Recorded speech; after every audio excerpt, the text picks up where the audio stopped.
Journalist and author Anietie Usen has been appointed the team lead for the Eno campaign organization in charge of the media of the frontline People's Democratic Party's gubernatorial aspirant in Akwa Ibom State ahead of 2023 Eno.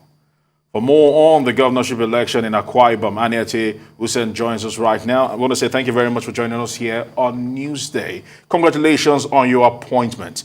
We want to find out from you, what does this aspirant bring to the table that probably would actually lift Akwa Ibom up? Thank you for having me. Straight to the answer. Number one, Umoino is not a politician per se. Umoino is a professional in politics. And he's so different in the sense that he's a technocrat, he's an industrialist, he's an entrepreneur. And he's deeply passionate about the young people of Akwa Ibom State, the rate of unemployment. He speaks about that with a whole lot of, emotions. Sometimes I find tears welling up my eyes when he's talking about these issues. And the normal thing he talks about is to say, look, if you don't take care of these young people, sooner or later, we will not have our homes to live in. Well, there are reports that his governor is the governor's anointed successor, and this is causing division within the People's Democratic Party. How true is this? No, this is not true whatsoever, at least to some extent.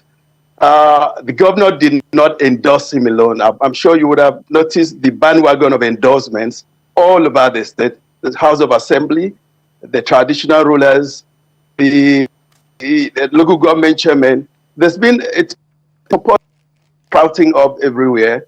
And so it's not a matter of just the governor. And frankly speaking, the governor made sure that all key stakeholders were involved in the endorsement. I don't know whether I make the point you needed.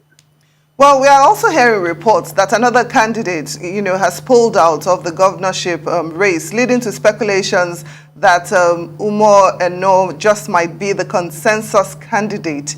Can you speak to us on that? Yeah, sure. He's very, very popular and very widely accepted. But let me just briefly interrupt you. We need to go on a very quick break, and we'll be back to continue with this discussion. Please stay with us.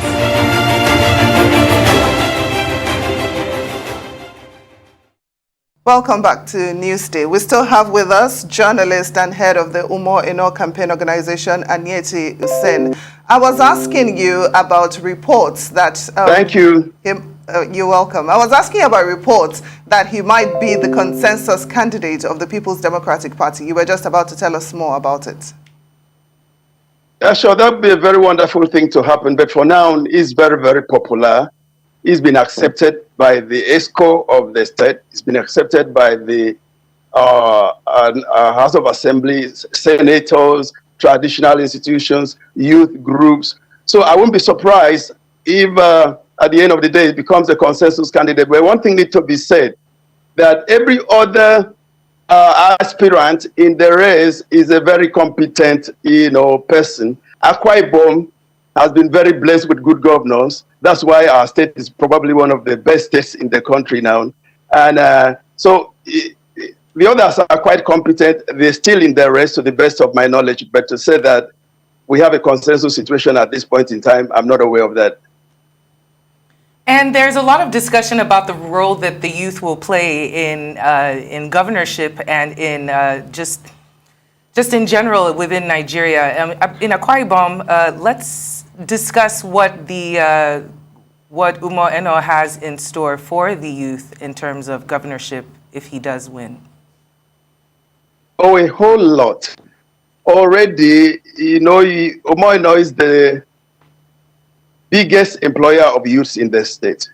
His companies, the Royalty Group, employ over 2,000 youths in various capacities. As a matter of fact, his company is the second largest employer of labor in Akwa Ibom State. And I sit with him every morning at breakfast, and I tell you the truth, he wakes up talking about young people. And he said it everywhere he's been to, whether it's in the church that he's gone for consultations or whether he's in the villages, he talks about the youth. And he knows the danger of not engaging the youth effectively. And his main areas are in agriculture and entrepreneurship. Speaks a whole lot with passion about skill acquisition programs and deploying that in the direction of agriculture. All right, Anietie, I want to say thank you very much for joining us here on Newsday. We wish you and your party the very best of luck as the countdown has begun to 2023.